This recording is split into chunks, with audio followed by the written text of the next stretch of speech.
Hey guys, how you doing? Welcome back. Hope you're having a fantastic day. I've got a little bit of a treat for you today.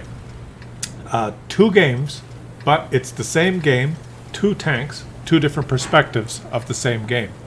And it's not very often that you have a platoon that has this much influence on the result of the battle. And we're going to watch this first from the perspective of the TL7, Val Harris from the SM clan. And he's got a couple of platoon mates. He's got USD Matsy from the SM clan driving the KPZ 50T. And then he's got Jack Hardcock from the SM clan. Oh, Hard Dock. Who's driving a light tank in the T-49? And why are you in the platoon with 2 medium tanks in a light tank? What's wrong with you? You trying to go do some spotting for your team? Well, you're not going with your teammates. I would think that if you're going to have this kind of platoon, you should all 3 be in medium tanks and you should wolf pack. And look, at his platoon mate has already lost half his HP at the beginning of the game. He kind of weaved around. I think they were probably on TeamSpeak and they're talking to their T-49 player going, where the fuck are you going?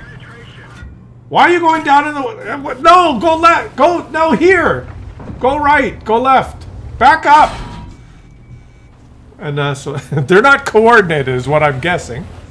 Although I don't know. I don't know. I didn't hear the TeamSpeak if they were even talking on TeamSpeak. Maybe they weren't and he was just going, where's my... They're platoon, but the T-49's doing his own thing, guys. And their team is, you could tell, their team is a collection of clueless simpletons. Look at the cluster. A clueless cluster right here. Look at this. Look at the minimap. Now he takes a shot there. Look at them there. What are they doing? Whoa. And now he takes a hit. Boy, he got his 5 shots, didn't he? And now his Kampfpanzer takes shots. Is their T-49 dead? Ding dong, their platoon mate is dead. Which platoon mate? The one that should have brought a medium tank. What are you guys doing platooning with a light tank?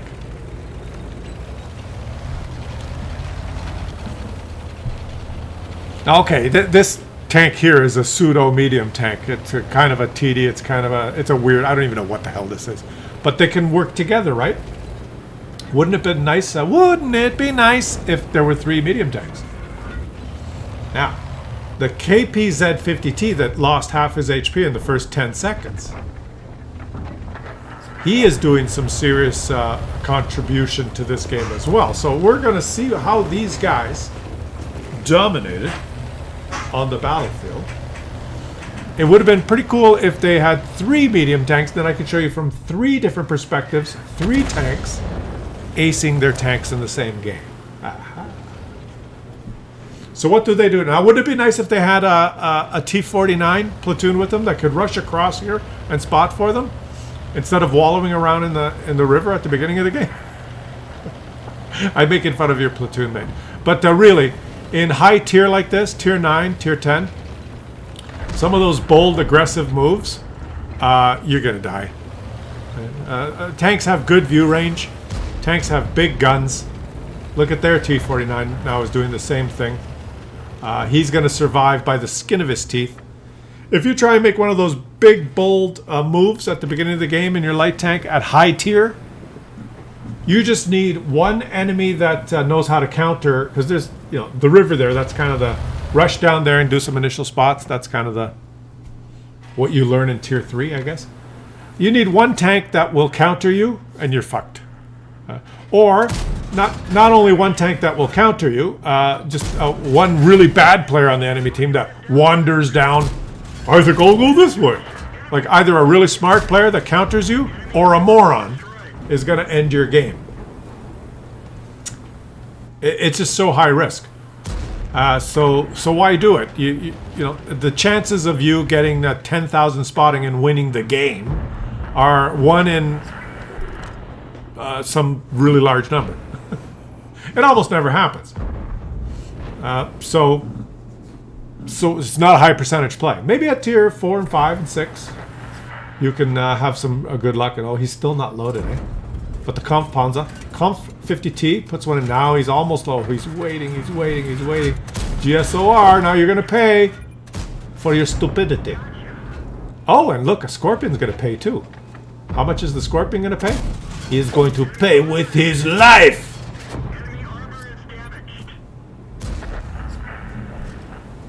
These two guys are working together now. Yeah, so light tank.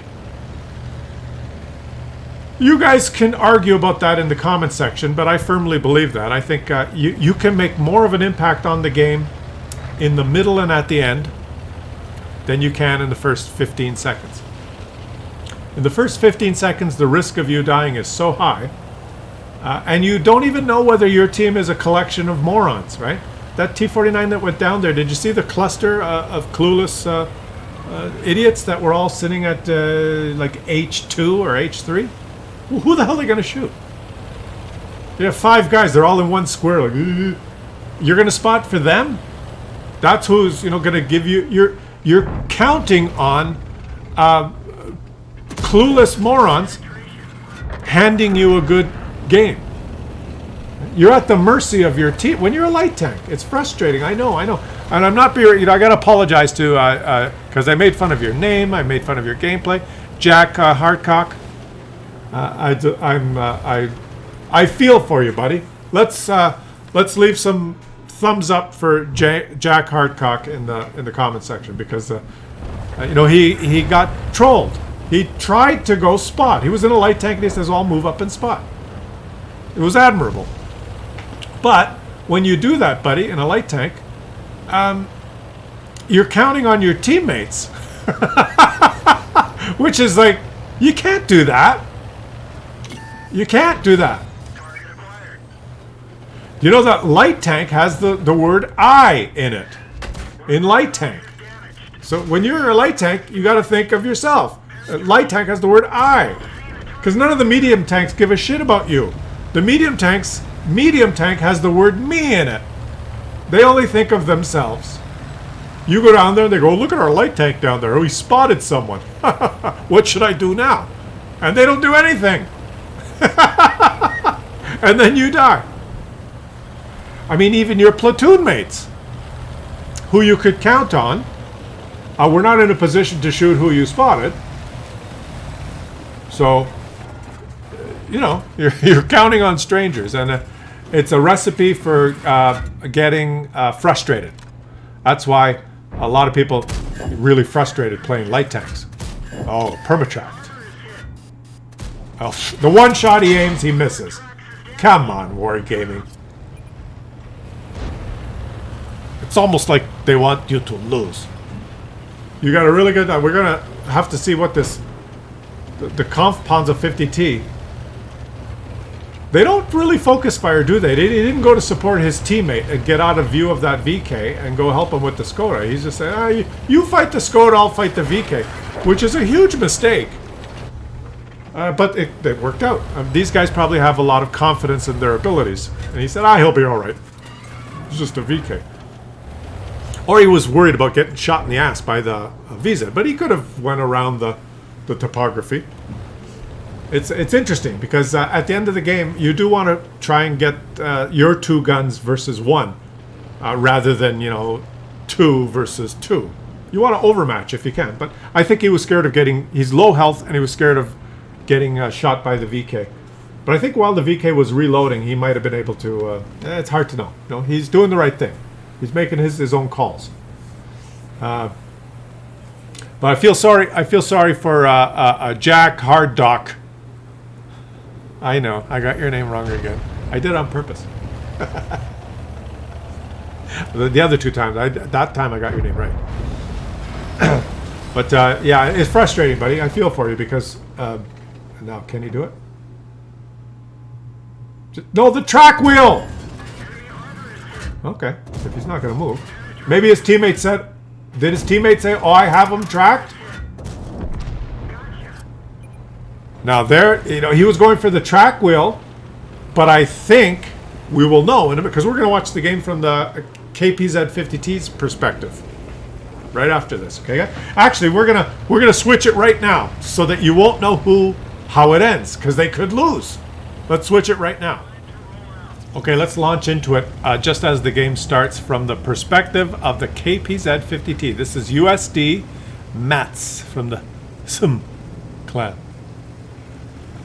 And these two guys, they head to the north. Two of them. The T-49 goes down into the river. And now I'm looking carefully at the beginning of the game, and you notice an ELC has gone down there as well. So there was really no reason for the T-49 to go down. When does he go down? Let's look.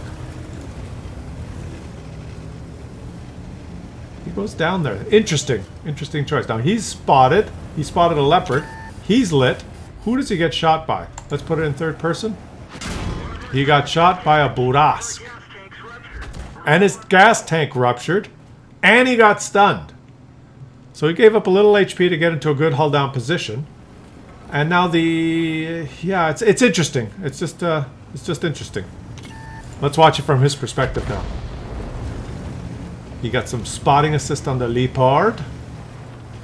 Does he have a shot on the does he? No. He's got to be careful. This guy's he's got a different angle now, okay? A different angle. And the ELC is spotting that LTTB, but the T-49 moves. Oh, you see what's going on the minimap, guys? Look at the minimap. Like there's a light tank there, and the T-49 knows this and drives up. He's gonna get spotted, right? Maybe he goes to take out the LTTB, or why would he do that? That's interesting. And he's gone. He tough break. You knew there was a light tank there, buddy, and you move forward, you got spotted. So we're going to check the spotting assist on the LTTB. I bet he got full spotting assistance on the T-49 kill. Okay. So, he is behind the house. Waiting to pape. There he is. And he puts one into him. Yes, nice. And he's spotted, but that's okay because he's got to be careful. He's got to be careful. Another one puts on this the LT's gone. So basically, the LT's dead. All the spotting assist the LT got in this game is going to be that T-49. We'll see what happens in the post-game stats. So how did they do here? Now I think the object 263 says, well, I have some speed and I have armor. I'm just going to cross this gap. But they do have an ELC. Why doesn't the ELC go now? Because the LT, as soon as the LTTB died, that gave the ELC ample opportunity to see the LC. Oh, he's moved, and there's a T-49. That's as soon as he moved there, T-49 spotted him and actually took him out. But I think he had time. The T-49 was not there. How did he get there is another thing, because that ELC was there the whole time. Probably the ELC was behind. We don't have the game from the perspective of the ELC. He said asking him to retreat, but the 263 sees an opportunity here because he saw the T-49 running away after killing the LTTB, or after killing their ELC. Sorry, I'm getting tanks confused. So he sees an opportunity and he's scooting across, which is a beautiful move. And now he's gotten shot by, the Burask. Yes, the Burask. There's so many tanks that could hide in this game. No wonder the T-49 got trolled. Took way too much risk when there's so many stealthy tanks. Burask, ELC, T-49, LTTB. So many of them, guys. And they took out the T-49. The Object 263 is still alive. Beautiful move by the Object. You adjusted your aim there. That move the Object 263 did could be one of the reasons that they won this game. Like, this was a bold move, and he does not escape. We remember this guy, but these two farm away. And now Scorpion, his platoon mate puts one in, his platoon mate puts 1, 2, and he's dead. Beautiful teamwork. Now we're going to find out why the TL-7 did not follow him. Well, we know why he didn't fall after he got shot by the VK, but we're going to see what happened. How did they take out that VK at the end? Let's go. The BZ-176 is moving towards their cap. They both move back. They've got an artillery still. Here he goes. Here he comes. The BZ-176. The BZ. He's going to go fight the BZ-176 and other tanks. Here he goes. Here he goes. Here he goes. So he's the lead. Oh, and he takes one. Oh, he takes a big hit. And he cannot... Yes, he does. Right through the lower plate. Beautiful. He took his time, made sure that he didn't hit the turret, which was smart. But he took a big hit. He took 622. The heat shell from the BZ actually penned him. And it's 622. A big low roll. Is that possible? 800 minus 25. What's 25% of 800? 8 times 25, 200. 620. Yes, that's a low roll. That's what it is. If it's under 600, it means it's a non-pen. That was a pen with a low roll. And now he has to fight the Skoda and the M103. But his buddy moves into position. Remember where his buddy moved? And they spot an SU-152. This guy does not notice the SU-152, but his buddy does. And oh boy, how did this go? I forgot here. His buddy's stunned, and he decides to take out... Yeah, he's going to fight this guy and that guy. His buddy loses all his HP, taking out that SU. And now he has to use his gun depression here, his good strong turret. He's fighting an M103 and a T56. While his TL-7 is going to readjust. Tell me if he makes a mistake when I said, oh, he should have moved up when the VZ hit him. Let's see if we can see it from this perspective. This guy takes a good... He does not have the... He does not want to commit with that kind of gun. Oh, he's stunned from that distance, and he takes a shot there. He backs up. His friend takes him. He perma-tracks him. Yes, I remember that. And he gets trolled. And he takes him out. Now he's fighting the T-56. The VZ shoots his buddy in the ass. Can he come and help? No, he gets into cover. Was that the right thing to do? I guess it was. I guess it was. His friend is just saying, yeah, I can handle this, but if this guy reloads his 2 shots, he's in big trouble. He's got to get hull down, get hull down, get hull down, get hull down, get hull down, get hull down, get hull down, so he's going to have trouble aiming. Boom. Well played. Well, so they did the right thing. They did the right thing. I think the guy did the right thing avoiding the VZ. He couldn't. Look, it's all open ground here. He couldn't have made it to come and help this guy, right? He would have died. If he did what I suggested, he probably would have died. So that was a smart move, TL-7. And now this guy gets into a hull down, but no, he's going to the bushes here. He's going to conceal himself, I believe. Yeah, he's going to conceal himself. Stationary in a bush. Get stationary in a bush, buddy. The VK's coming. You'll see him if he's just... you don't... I'd get in the bush, but he's okay. He's over here. I would get in the bush because I like bushes. There, okay, he spotted him. Puts a shot into him. And now his buddy comes up there. Oh, and he gets... Oh, they're both on no HP. And this... And what did he do? I think he tracked them there. Let's see. If the guy starts shooting... Yes, he's getting... Look, he's getting tracking assist. I guess he told them. Yeah, he tracked them. There you go. He did try. That's why he got all the tracking assist. So now let's see what happens. The SPG could win this game, guys. They're both one-shots. Right? Oh! A splash would kill him. You don't need to load HE, buddy. You're going to get trolled. He's loading HE. Yeah. I wouldn't do that.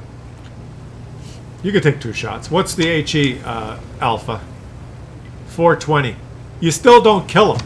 53. Is that that tank have 450 HP or 550? You don't kill him. You got to take 2 shots anyway. Just keep your regular ammo because you could get trolled with HE. You could get trolled and end up having to take 3 shots. Or get trolled by the shell velocity. See, he's 450 H. I guess you could high roll and kill him. He's still going with HE. See? Trolled. I told you. And now you... Oh, you could have died. You're gonna do it, but you could have died. You could have died. Well played. Well played.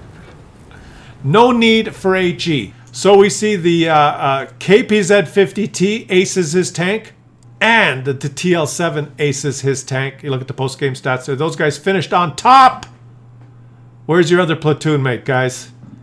Poor Jack Hard Doc 01. Poor Jack Hard Doc. Shout out to you, buddy. You just got some really bad. And let's give a shout out to Jack Hard Doc, who did try his best. Took a little bit too much risk at the beginning of the game and ended up like with no spotting assist either, right? He got down there and did not end up any spotting assist.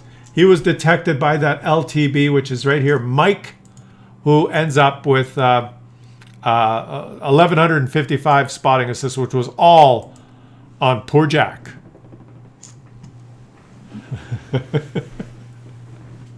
Their T49.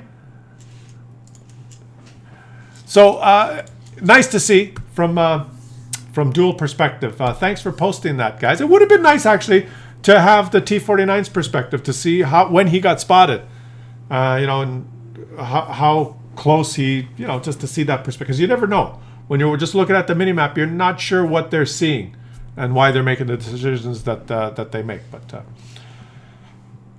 shout out to you guys, and shout out to the SMH clan, the double ace. And I'll catch you guys on the next one.